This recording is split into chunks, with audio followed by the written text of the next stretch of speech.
आज से chapter 2 start करना है हम लोगों को। एनसीईआरटी में चैप्टर 2 जो है वो आपका किसी दूसरे नाम से दिया हुआ है। चैप्टर का जो नाम है वो है हमारा इलेक्ट्रिक पोटेंशियल एंड कैपेसिटेंस। ठीक है, इलेक्ट्रिक पोटेंशियल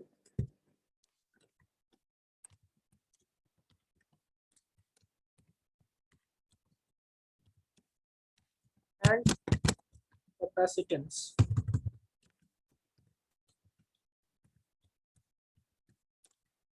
और जो पहला टॉपिक हम लोग इलेक्ट्रिक पोटेंशियल और कैपेसिटेंस में देखेंगे वो देखेंगे इलेक्ट्रिक पोटेंशियल एनर्जी। ठीक है, इसके बाद देन हम लोग इलेक्ट्रिक पोटेंशियल पे आएंगे।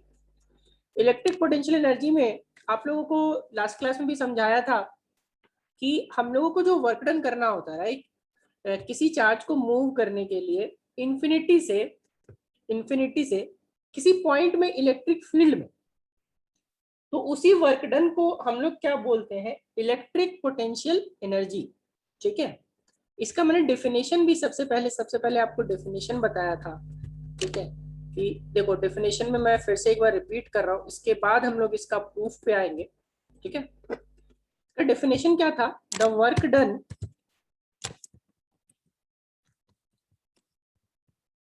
in moving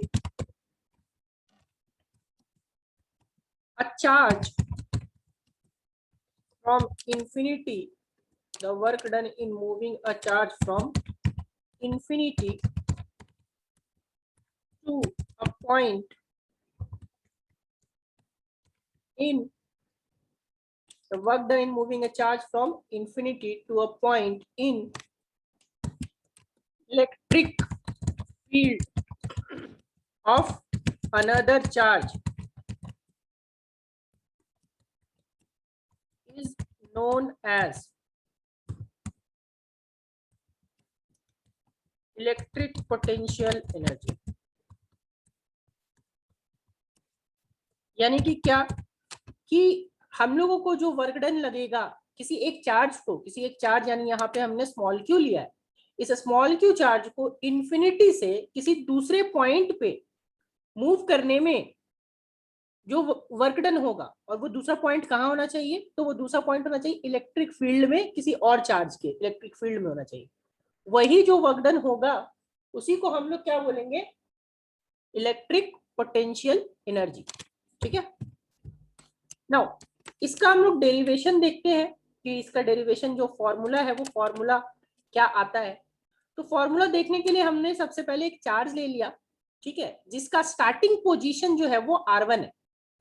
R1 को बाद में हम लोग इन्फिनिटी पुट कर देंगे क्योंकि इन्फिनिटी से हम लोगों को लेना है, बट फिलहाल हम लोग क्या लेके चल रहे हैं, R1 लेके चल रहे हैं कि इन्फिनिटी तक का जो डिस्टेंस है वो R1 है। बाद में इसको अचानक से हम लोग तुरंत इसको जो क्यू चार्ज है इसको तुरंत तो ले जा करके यहाँ पे ए के पास ले जा पाएंगे नहीं, थोड़ा थोड़ा करके ले जाना होगा, थोड़ा डिस्टेंस आगे बढ़ेंगे। तो थोड़ा डिस्टेंस आगे बढ़ने के ड्यूरेशन में dx हमने बढ़ाया। अब dx बढ़ाया तो ये छोटा डिस्टेंस है, छोटा डिस्टेंस के लिए आपको वर्क डन भी जो करना पड़ेगा वो dw करना पड़ेगा। और जब dx हम लोग क्यू चार्ज को यहाँ से यहाँ मूव किए, बिटवीन पॉइंट, इन बिटवीन का पॉइंट है, तो उस टाइम जो डिस्टेंस था इस कैपिटल क्यू चार्ज से, वो डिस्टेंस कितना था, स्मॉल x, ठीक है, या फिर x था, राइट। फाइनली ये चार्ज कहाँ पहुंच गया, तो चार्ज पहुंच गया पॉइंट ए पे, और फाइनली जब पॉइंट ए पे पहुंचा उस टाइम इसका डिस्टेंस जो है क्यू चार्ज से है वो R2। ठीक है, तो ये हमारा पूरा कंडीशन है। तो ये पूरा कंडीशन को हम लोग फिर वापस से अपना जो है वो अज्यूम करेंगे कि लेट अस कंसीडर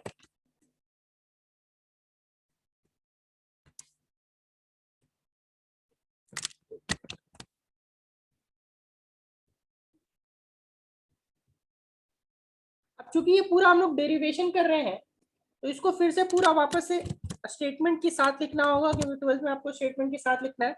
तो हम लोग मान रहे हैं कि सबसे पहले कोई एक चार्ज है, let us consider a charge small Q को लेके चल रहे हैं, ठीक है, एट इनिशियल पोजीशन ऑफ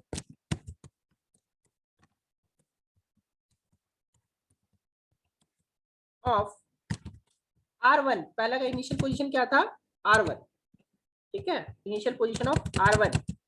और यहाँ पे जो आपका पोटेंशियल एनर्जी है, उस पोटेंशियल एनर्जी को हम लोग मान के चलते हैं at initial position of R1 with potential energy of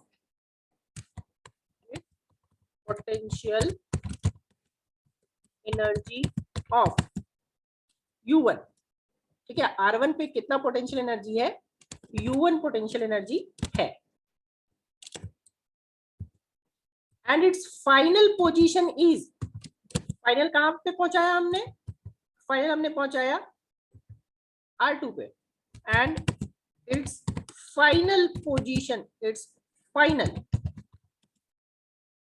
position is R2 with potential energy of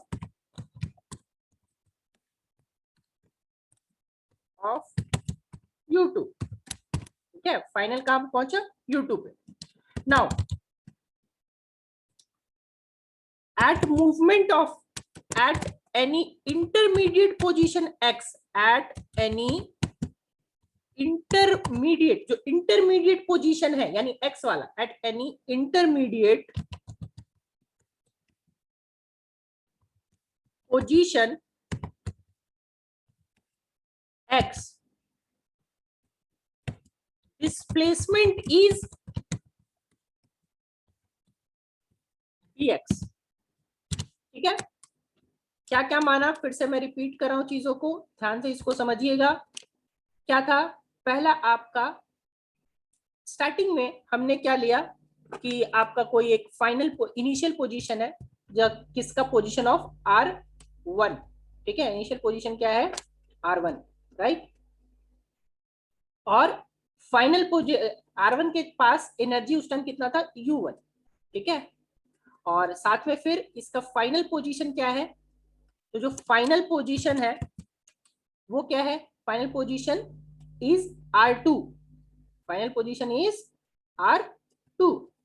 और फाइनल पोजीशन जब R2 है तो पोटेंशियल एनर्जी उसका कितना है U2, ठीक है। स्टार्टिंग में U1 था, बाद में कितना U2 हुआ, और एनी इंटरमीडिएट पोजीशन पे उसका डिस्प्लेसमेंट कितना है, x है, डिस्प्लेसमेंट dx है, और उसका पोजीशन कितना था, x था, ठीक है, पोजीशन कितना था, x था।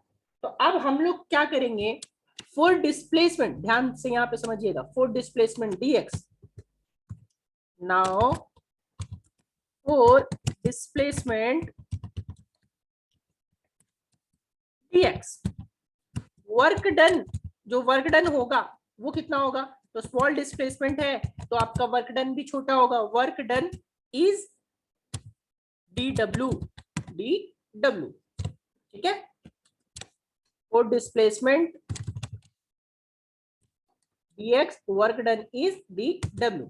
नाउ देखो, सबसे पहले हम लोग को वर्क डन निकालना है, तो आप dw जब निकालोगे, ध्यान से यहाँ पे देखना कि dw जब निकालोगे, तो ये मैं आपको पहले ही सिखा चुका हूं कि dw जो होता है वो होता है f dx, right.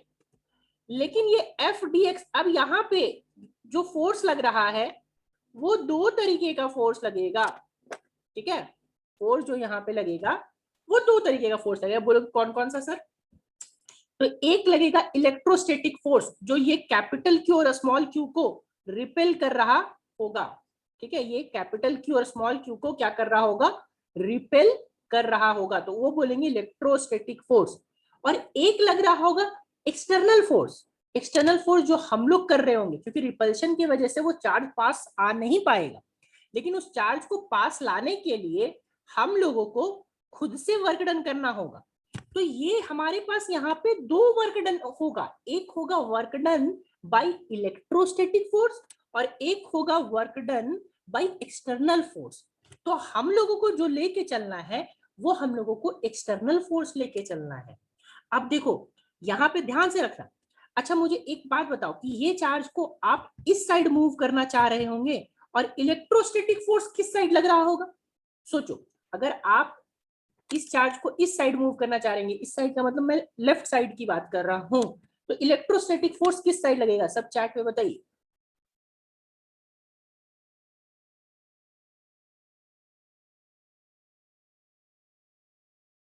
Yes, positive x axis opposite, ठीक है, राइट साइड। यानी कि हम लोग ऐसा लिख सकते हैं, क्या हम लोग ऐसा लिख सकते हैं बताओ तो, क्या हम लोग ऐसा लिख पाएंगे कि ये dw is equal to F D X? तो हम लोग क्या यहाँ पे ऐसा लिख सकते हैं कि F external is equal to minus of, ध्यान से मैं यहाँ नोट में या साइड में लिख रहा हूं, ठीक है, क्या हम लोग ऐसा लिख पाएंगे कि एफ, ठीक है, external is equals to minus of F electrostatic? क्या ऐसा लिख सकते हैं? यस और नो? जिनको यस लग रहा है मोर ऑप्शन में जाकर के यस कीजिए। क्या ये जो मैंने एक्सप्रेशन लिखा क्या वो सही है कि एक्सटर्नल फोर्स और इलेक्ट्रोस्टैटिक फोर्स दोनों अपोजिट डायरेक्शन में लगेगा? सब कोई मोर ऑप्शन में जाके बताइए, मोर ऑप्शन में जाकर के बताइए। कौन बोल रहा है नो? नहीं लिखा है मैंने सही?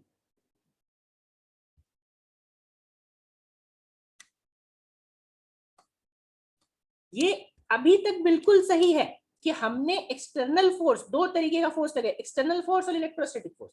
अब हमें जो वर्क डन लेना है वो हमें एक्सटर्नल फोर्स का लेना है, राइट? तो हमें एक्सटर्नल फोर्स का लेना है, तो मैंने यहाँ पे एफ एक्सटर्नल लिख दिया, ठीक है, क्योंकि हम वर्क डन कर रहे हैं। इलेक्ट्रोस्टैटिक फोर्स तो उसको रिपेल करना चाहता है, बट हम उसको पास लाना चाहते हैं, उसको पास लाने में हम वर्क डन करेंगे, इलेक्ट्रोस्टैटिक फोर्स नहीं करेगा, राइट?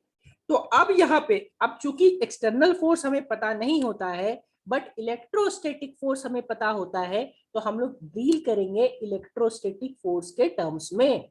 तो यहाँ पे हम लोग लिख सकते हैं कि D W, so D W, D W, तो डी डब्ल्यू क्या हो जाएगा? This will be equal to minus of F E, minus of F E D X, right?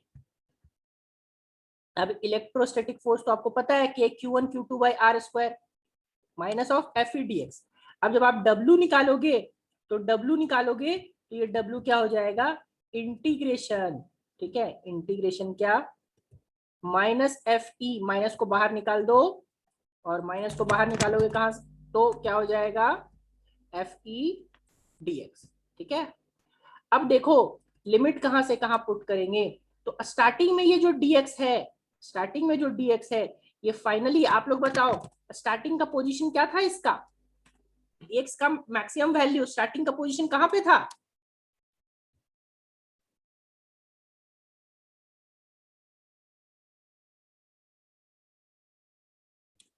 आशीष आप वेक्टर नहीं पढ़े हो? माइनस इसलिए क्योंकि डायरेक्शन अपोजिट है। इन्फिनिटी को बाद में पुट करेंगे, इन्फिनिटी को बाद में लेंगे, अभी हम लोगों को इन्फिनिटी पता नहीं है। अभी स्टार्टिंग में हमने R1 मान के चला ना, इन्फिनिटी तो बाद में लेने वाले हैं। यहाँ पे स्टार्टिंग का पोजीशन देखो ना, कंसिडर क्या किया था? Let us consider charge Q at initial position of, initial position क्या है? इनफाइनाइट तो बाद में देखेंगे, इनिशियल जो कंसिडर किया वो देखो ना, बाद में R1 की वैल्यू इन्फिनिटी पुट करेंगे। यस R1, तो R1 जब है तो यहाँ पे हम लोग इनिशियल पोजीशन यहाँ पे क्या पुट कर देंगे? R1 पुट कर देंगे, ठीक है। और फाइनल पोजीशन क्या पुट करेंगे? फाइनल कहाँ माना है देखो तो, फाइनल कितना माना है? यस R2, ठीक है, फाइनल माना R2, राइट। तो यहां से हम लोग आगे बढ़ते हैं और फाइनल जो हमारा वर्क डन होगा वो हो जाएगा इंटीग्रेशन, ठीक है, फाइनल जो हमारा वर्क डन होगा वो होगा integration F E D x, ठीक है, कहां से कहां? R1 से R2, ये हमारा वर्क डन हुआ। और ये वर्क डन की वैल्यू को आप लिख सकते हो U2 माइनस U1। क्यों U2 माइनस U1? क्योंकि यही आपका potential, this work done is, ठीक है, दिस वर्क डन इज, या फिर आप U2 माइनस U1 बाद में पुट करेंगे, हम लोग इसको रहने दीजिए, फिलहाल निकाल लेते हैं पहले। अब इलेक्ट्रोस्टैटिक फोर्स, इलेक्ट्रोस्टैटिक फोर्स आपको पता है क्या? के Q1 Q2 by R square, के Q1 Q2 by R square, ठीक है, यहाँ पे माइनस साइन तो आगे रहेगा ही। तो यहाँ पे Fe की वैल्यू पुट की, के capital Q small q by x square. अब बोलोगे सर एक्स स्क्वायर क्यों पुट किए, क्योंकि इंटरमीडिएट पोजीशन लिए। जब dx का डिस्प्लेसमेंट हुआ तो q से, कैपिटल Q से स्मॉल q का डिस्टेंस कितना था, x था। तो k q1 q2 by R square की जगह पे, r की जगह पे क्या पुट करेंगे, x पुट करेंगे, राइट। तो आ गया k capital Q small q by x square, ठीक है, और साथ में यहाँ dx, राइट। अब यहां से जो जो कांस्टेंट है, क्या आप लोग बताओ, क्या k की वैल्यू चेंज होगी, क्या k का वैल्यू चेंज होगा,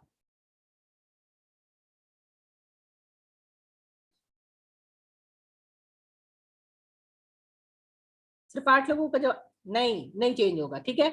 कैपिटल Q स्मॉल q का भी वैल्यू चेंज नहीं होगा क्योंकि चार्ज की वैल्यू। क्या x का वैल्यू चेंज होगा, बताओ, क्या x का वैल्यू चेंज होगा,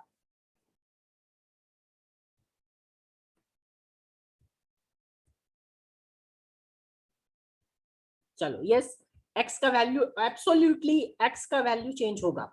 तो यहाँ पे हम लोग क्या करेंगे, k q को बाहर निकाल देंगे, ठीक है, माइनस के साथ k कैपिटल Q और स्मॉल q बाहर आ जाएगा। तो सिर्फ और सिर्फ क्या बचेगा, इंटीग्रेशन, ठीक है, इंटीग्रेशन r1 से r2। और देखो ये 1 बाई एक्स स्क्वायर है, तो 1 बाई एक्स स्क्वायर को हम लोग लिख सकते हैं x का पावर -2, x का पावर -2 dx, ठीक है। अब इस इंटीग्रेशन का फॉर्मूला मैंने आपको कल ही बताया था, आज ही बता रहा हूं कि x का पावर n का जो फॉर्मूला होता है, x का पावर n का जो फॉर्मूला होता है, x का पावर n का इंटीग्रेशन r1 से r2 ये होता है x का power n+1 divided by n+1, और लिमिट कहां से कहां, r1 से r2। तो यहां से जो हमारा वर्क डन होगा वो आ जाएगा, ध्यान से देखना, minus times of k capital Q small q इन के capital Q small q integration. तो x का पावर -2 है, तो इसका x का पावर -2+1, ठीक है, और डिवाइडेड बाई -2+1, और लिमिट कहां से कहां, तो लिमिट आ जाएगा r1 से r2, ठीक है, लिमिट कहां से कहां, r1 से r2, ठीक है। अब देखो -2+1 जो डिनोमिनेटर है, ये नीचे डिनोमिनेटर है, ऊपर न्यूमरेटर नीचे डिनोमिनेटर, नीचे डिनोमिनेटर में -2+1 है, तो ये आपका -2+1 कितना हुआ, -1, ये माइनस और ये माइनस मिलके प्लस बन जाएगा, है ना। और ऊपर का पावर कितना है, -2+1, तो -2+1 बचेगा, एक्स का पावर कितना, -1, तो x का पावर -1 बचेगा। तो x का पावर -1 को सॉल्व करोगे तो आएगा 1/x, राइट।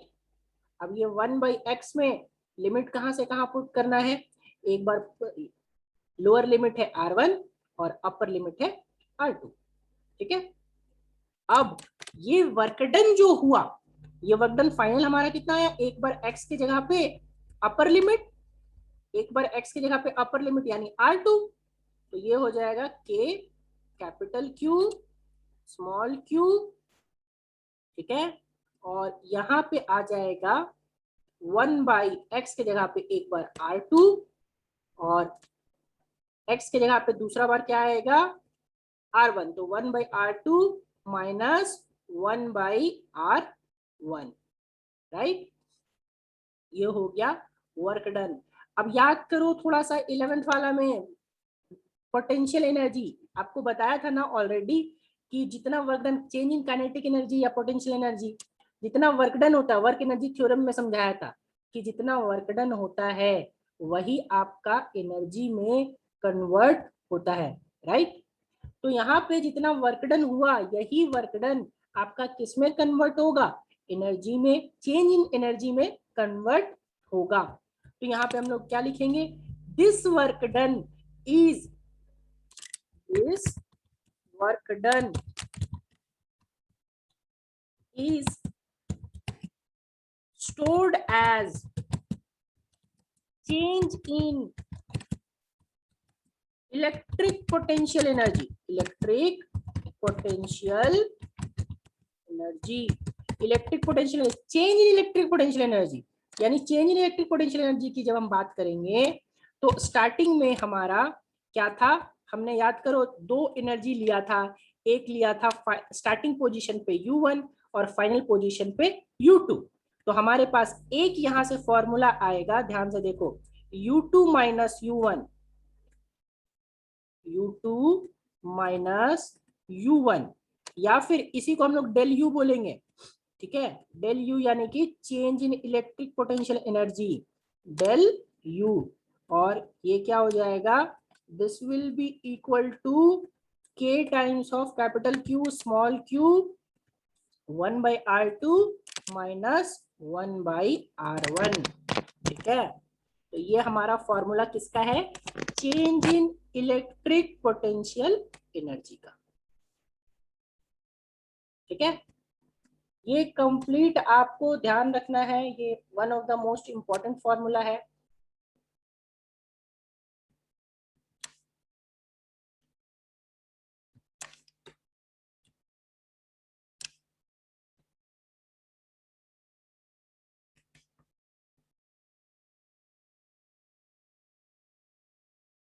क्या यहां तक सबको क्लियर?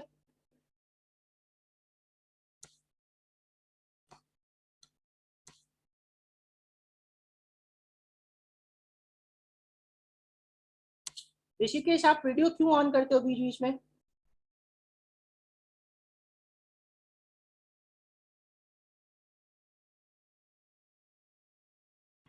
यहां तक सबको क्लियर हुआ?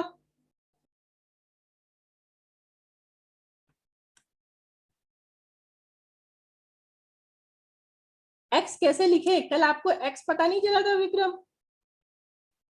यहाँ पे दो चीजें हैं, पहला चीज ये एक्स, जब dx डिस्टेंस मूव किए तो dx डिस्टेंस मूव किए तो ये जो आपका क्या कहते हैं यहाँ पे स्मॉल चार्ज है, उस स्मॉल चार्ज का डिस्टेंस किससे लेंगे, कैपिटल चार्ज से ना। तो कैपिटल चार्ज से डिस्टेंस कितना था, dx डिस्टेंस मूव करने के बाद कैपिटल चार्ज से डिस्टेंस कितना है, सो बताओ फिगर में।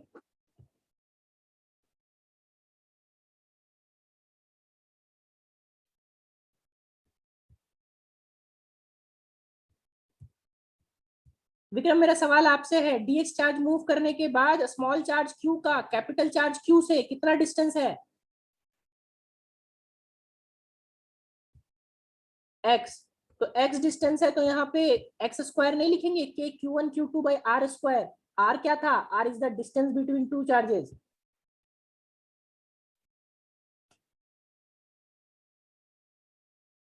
क्लियर हुआ?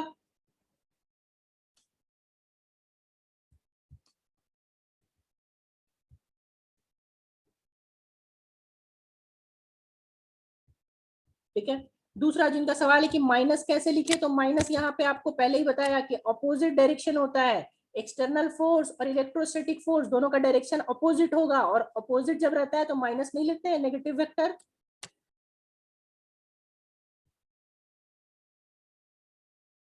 अब देखो x कांस्टेंट कैसे नहीं है, x कांस्टेंट या x की वैल्यू चेंज हो रही है ना, स्टार्टिंग में R1 बाद में R2, तो x की वैल्यू चेंज नहीं हुई।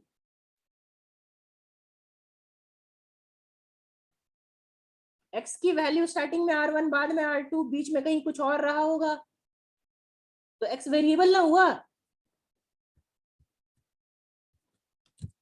सारी चीजें मैंने 2 क्लास पहले ही बताया, अभी अभी पिछले क्लास में ही बताया था। क्लास नहीं करोगे, एब्सेंट करोगे तो यही होगा। अब U2 माइनस U1 का वैल्यू कितना हो गया बाबू, तो U2 माइनस U1 का वैल्यू हो गया आपका डेल U इक्वल टू के कैपिटल Q स्मॉल q और 1/R2 माइनस 1/R1, ठीक है। नेक्स्ट अगला आते हैं, इसके बाद फाइनल जो हम लोगों को फॉर्मूला निकालना है, ठीक है, for our sake of convenience, हमारे कन्वीनियंस के लिए, for our sake of convenience,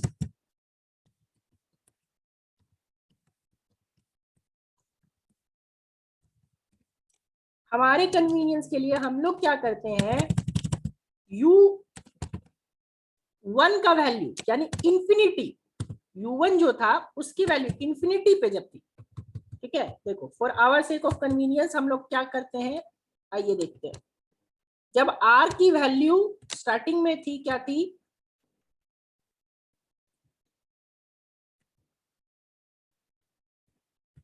देखो R1 का क्या था वैल्यू, इंफिनिटी स्टार्टिंग में लिया था, तो इंफिनिटी भी हम लोग ऐसा मान के चलते हैं कि आपका जो पोटेंशियल एनर्जी है वो जीरो है। पोटेंशियल एनर्जी कितना है, जीरो। देखो मैं फिर से बता रहा हूँ कि हम लोग मान के चलते हैं, बहुत सारे सवाल में जब कंपटीशन में सवाल आता है तो U1 का वैल्यू जीरो नहीं भी मान सकता है, ठीक है, और ऐसा आया भी है कि हम लोग जीरो मान के चले और क्वेश्चन में क्या दे दिया कि जीरो नहीं दिया, तो उस केस में हम लोग को जीरो की जगह जो वैल्यू दिया होगा, मान लो 5 जूल दिया है तो 5 जूल पुट करना होगा, 10 जूल दिया है तो 10 जूल पुट करना होगा। बट हमारे कन्वीनियंस के लिए सारे किताबों में, सारे डेरिवेशन में U1 की वैल्यू क्या लेके चलता है, तो जीरो लेके चलता है। और R2 की वैल्यू क्या मान के चले, तो R2 की वैल्यू मान के चले हम लोग R, ठीक है, और U2 की वैल्यू क्या मान के चले, तो U2 की वैल्यू मान के चले हम लोग U, ठीक है, U2 की वैल्यू क्या, U। अब देखो तो हमारे पास फॉर्मूला क्या था, फॉर्मूला हमारे पास है U2 माइनस U1, है ना, तो U2 माइनस U1, U2 की वैल्यू क्या लिए, U2 की वैल्यू लिए U, तो U minus U1, minus U1, U1 की वैल्यू क्या लिए, zero, is equals to K times of capital Q small q, K times of capital Q small q, 1/R2, 1/R2 का मतलब हो गया 1/R माइनस 1/R1, 1/R1 यानी minus 1/इंफिनिटी। अब 1/इंफिनिटी क्या होता है आप लोग बताएंगे,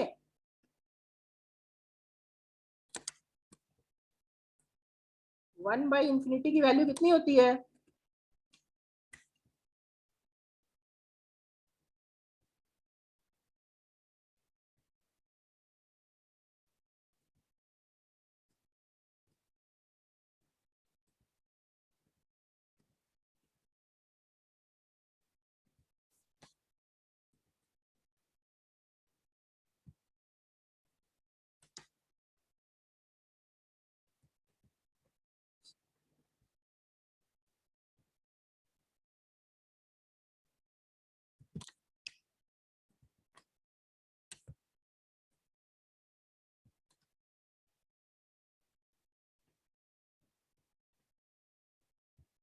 यस जीरो, तो यहाँ पे जीरो पुट किया तो फाइनल जो है हमारा U की वैल्यू क्या आई, के capital Q small q by R, this is the required value of electric potential energy, this is the required value of electric potential energy, right?